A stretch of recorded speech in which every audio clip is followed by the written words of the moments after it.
হ্যাঁ, এসেছিল একদিন প্রেম, বলেছিল ভালোবাসি। একটা সময় পর সব কিছু কেমন যেন বদলে যেতে লাগলো।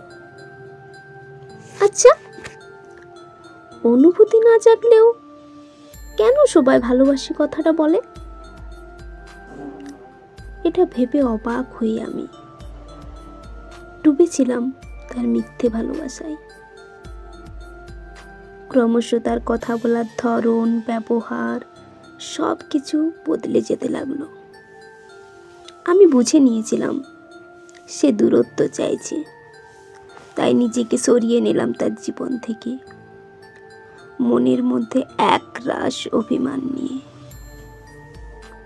আমার অনুভূতিগুলো মিথ্যে ছিল না, কিন্তু সে আমায় বুঝতে পারেনি আমায় ভালোবাসতে।